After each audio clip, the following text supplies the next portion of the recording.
কংগ্রেসের অন্দরেই আবার বড় ধাক্কা। শিলচর ও সুনাই এলাকার 14 জন নেতা কর্মীকে একসঙ্গে 6 বছরের জন্য সাসপেন্ড করলো অসম প্রদেশ কংগ্রেস। কিন্তু এই সিদ্ধান্তের পরেই সোশ্যাল মিডিয়া শুরু হয়েছে নতুন আলোচনা। যাদের কয়েকজন আগেই কংগ্রেস ছেড়ে দিয়েছেন বলে দাবি করা হচ্ছে, তাদের আবার সাসপেন্ড করা হলো কেন?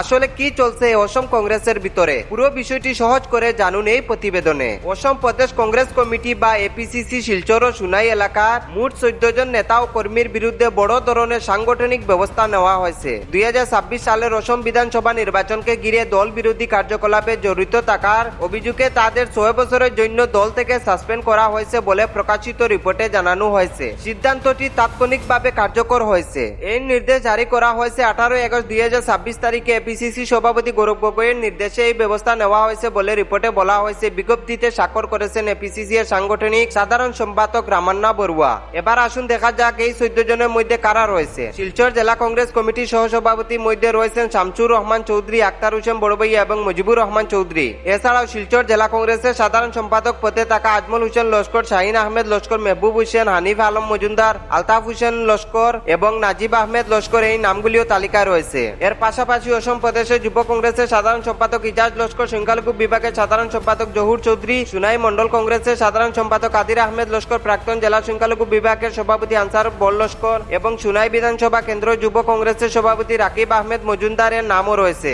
অর্থাৎ শিলচর এবং সুনাই দুই এলাকার কংগ্রেস সংগঠনেই এই সিদ্ধান্তের প্রভাব পড়তে চলেছে। তবে এখানে সবচেয়ে বেশি আলোচনা তৈরি হয়েছে সোশ্যাল মিডিয়ায় ছড়িয়ে পড়া কিছু পোস্টকে ঘিরে। কিছু পোস্টে প্রশ্ন তোলা হচ্ছে, কংগ্রেসে যারা আগে থেকেই পদ ছেড়েছেন বা দল ছেড়ে দিয়েছেন বলে দাবি করা হচ্ছে, তাদের আবার সাসপেন্ড করা হচ্ছে কেন? একটি ফেসবুক পোস্টে এমনকি ব্যঙ্গ করে লেখা হয়েছে, কংগ্রেসও সাসপেন্ড করবার মানুষও নাই, যেটা কংগ্রেস অলরেডি রিজাইন করছেন 6 মান্থ আগে, ও তারে সাসপেন্ড করে আবার। আর এই কমিটি মি প্রদেশ কংগ্রেস। তবে মনে রাখতে হবে, এটি একটি সোশ্যাল মিডিয়া পোস্টের বক্তব্য।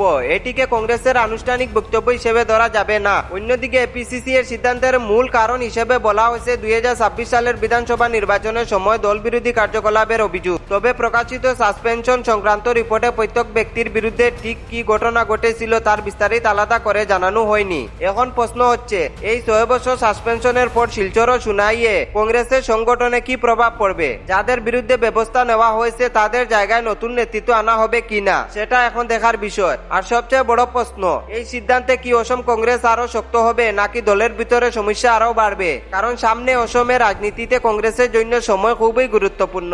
একদিকে দলের ভিতরে সাংগঠনিক পরিবর্তন, অন্যদিকে বিজেপি ও অন্যান্য রাজনৈতিক দলের সঙ্গে কঠিন লড়াই। তাই এখন সবার নজর থাকবে শিলচর, সুনাই এবং পুরো বরাক উপত্যকার কংগ্রেস সংগঠনের দিকে। এই সিদ্ধান্তের পর অসমের রাজনীতিতে কি কংগ্রেস ঘুরে দাঁড়াবে নাকি বিজেপির জন্য আরো জায়গা তৈরি হবে? আপনার কি মনে হয়? কমেন্ট করে অবশ্যই জানাবে। তাহলে ভিডিওটি ভালো লাগলে একটি শেয়ার করে দেবেন, সাবস্ক্রাইব করতে ভুলবেন না। ধন্যবাদ।